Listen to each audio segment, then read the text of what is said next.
No, the thumbnail isn't clickbait. Deadpool does in fact blow Spider-Man's head smooth off. But how did we get here? Why did Deadpool do this? What chain of reactions led the Merc of the Mouth to kill one of his best friends, Spider-Man? Well, ladies and gentlemen, worry not, because all the questions we have right now will all be answered in Deadpool Kills the Marvel Universe. And although the comic sounds extremely absurd, it is not in fact a joke. This demonic demon, Wade Wilson, might as well be the reincarnation of King Von, because he goes on a whole genocidal run, sliming out everyone in his universe. And when I mean everyone, I mean everyone. Your favorite hero, dead. Your favorite villain, dead. None of them matter because no one is safe from this menace, Deadpool. So without further ado, support the video and let me stop yapping. Because today, guys, we're about to talk about the time when Deadpool killed the whole Marvel Universe.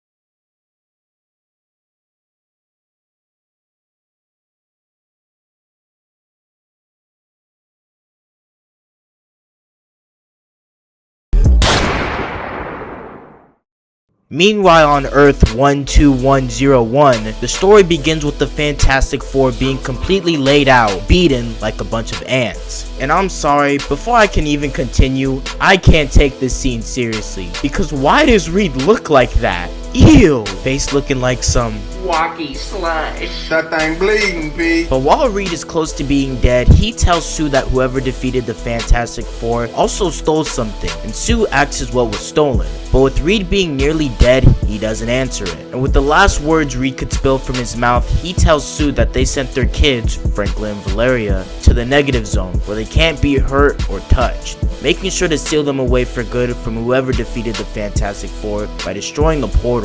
And oh my gosh, Reed, you fucking twat! Your son is literally capable of altering reality. Why would you permanently get your son stuck in the negative zone when he literally could revive everyone on the team, including you? Yeah, nah guys, Reed just might be mentally challenged in this universe. Because I'm telling you right now, 616 Reed Richards would have not done this brain dead shit right here. Anyway, after Reed dies, Sue hears a noise throughout the Baxter building and starts sprinting towards the ruckus, making sure to go there invisible before heading towards the danger. And once she closes in on the noise, she would see something truly devastating, because she finds no other than our GOAT, Johnny Storm, there on the floor, all bloodied up, crawling as he's almost close to being dead. As then, it would be revealed to us that the person who's caused this whole mess was Deadpool, standing there menacingly ready to slime out the next person who catches his eye. And that next person would be Johnny. Grabbing him and killing him off by slitting his throat wide open, his blood would spray onto his sister while she's invisible, which leads Deadpool to figuring out where she is. And before Deadpool could do God knows what to Sue Storm, Sue uses her powers and blows up his head. But unfortunately for her, Deadpool's healing factor doesn't really finish him off, and she ends up getting stabbed right behind her back, getting her killed. Now, as to why Deadpool is killing all these heroes, it all traces back to the insane asylum, where we can see the X-Men trying to actually help Wade get better?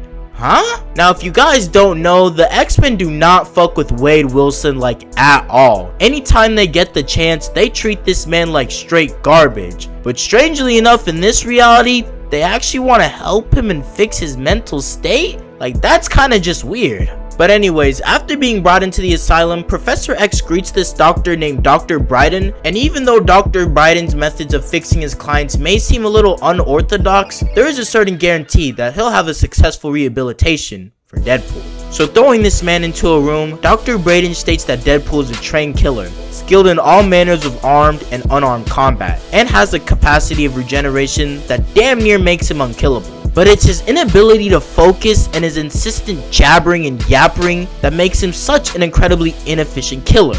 But what Dr. Bryden can't fix, Psycho Man will. Grabbing his tablet, he triggers something within the deadly mercenary, and it appears that now his main goalpost has changed, because once Dr. Bryden is revealed to be Dr. Psycho, a Marvel villain, instead of trying to fix Deadpool's mental state, he instead tries to mold and shape him into this sociopathic killer without any emotions that'll obey his very orders and commands. But guys, this doesn't go how Psycho Man thinks it's gonna go. Mentally and psychologically having a snap, shouting out, "Get out!" A third voice will then spawn in Deadpool's head. There, all done now.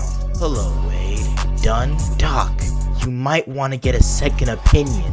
I'm just getting started. You should really teach your team how to properly secure a Hug Me jacket. No, wait, listen to me. Obey me! Obey your master! Obey Psycho Man! You heard the man. Obey. Let go! Sorry, Doc. I can't do that just yet. I still need you. See? This is a release form, a clean bill of mental health. All I need is your stamp of approval. Good. Who? You know who I am. You've been waiting for me. You've killed one of them. Finish the job.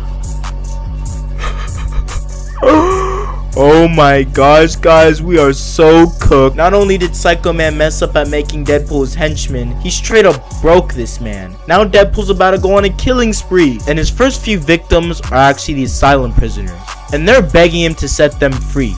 And he actually does set them free, before then killing them all and lighting gasoline on their dead bodies, after which he'd blow them up into smithereens. And goddamn, Deadpool, that's kinda messed up. But like I told you guys from the beginning of the video, no one is safe. And my statement even holds stronger in the next page, because in the next page we see the Watcher telling us, the viewers, that in different several timelines Psycho Man's plans of taking over the world would have been successful. However, in this reality, something different had happened, leading him to awaken a killer anything seen unlike before. And as the Watcher is explaining the current events of what's happening to this world's universe, he suddenly gets electrocuted and stun locked by no other than Deadpool, who then asks the Watcher as to who the hell is he even talking to. So then the Watcher answers his question by turning to the side and pointing to us.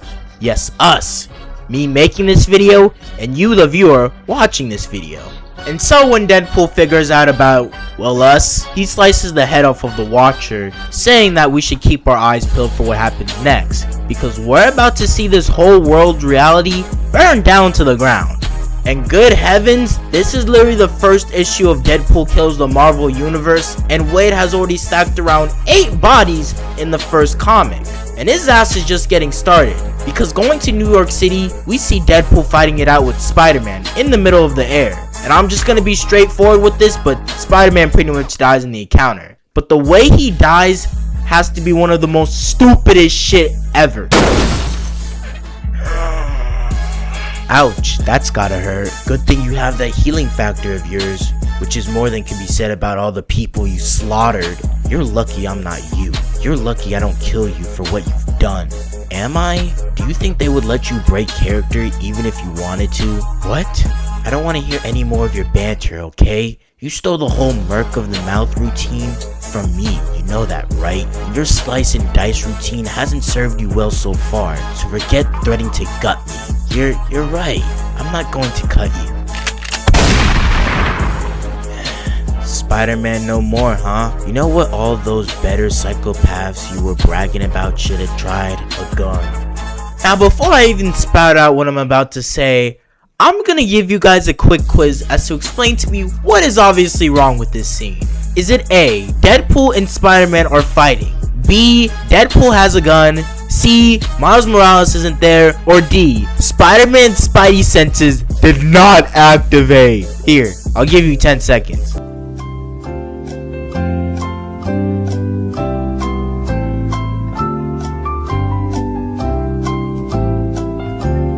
Okay, I'm not gonna lie, if you didn't pick anything other than D, you might be a little slow. Because why didn't Spider-Man's Spidey senses go off when Deadpool literally shoved a gun right up his face? Like, were the writers in the writing room just not using their brains? Or was bro's Spidey sense just completely asleep? Because this shit don't make any damn sense whatsoever. Like, you wanna tell me, the same motherfucker who can sense this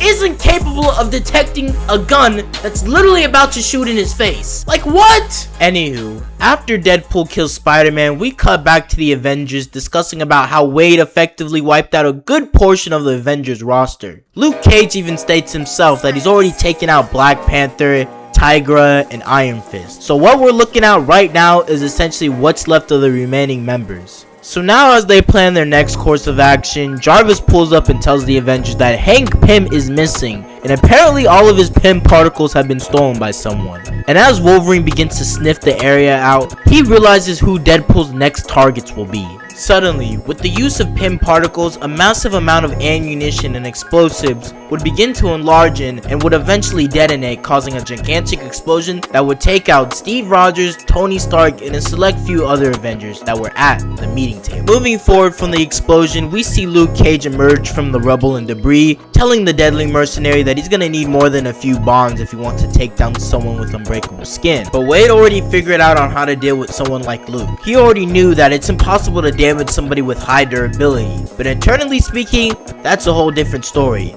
And by sneakily shrinking down a couple bombs down Luke Cage's coffee, he implodes the bombs inside of Luke, killing him off. Having now defeated Mr. Cage, he goes towards his last opponent, that being Thor, and Thor tosses his hammer right towards Deadpool, but Buddy over here rebounds that shit right back onto Thor, and using the Pym particles, he enlarges the hammer, crushing Odin's son. And the cherry on top, right after Thor dies, Wade just boops him on the nose for no real reason aside from shits and giggles. And now killing off Earth's mightiest heroes in one fell swoop, his next main target is Hulk, who literally rips the man apart limb from limb. Now you might be thinking to yourself, there is no way Deadpool is defeating the Hulk. And to that I say you're absolutely correct. Deadpool is not beating the Hulk at all. No matter how many bullets or swords Wade uses on the Hulk, he'll never go down. So instead of coming after the Hulk, he comes after his alternate persona, which is Bruce. And after Hulk leaves Wade alone, he goes into his cave and slowly depowers back into Bruce. And when he does this, Deadpool shows up and is like, you shouldn't rip me apart and then take a nap.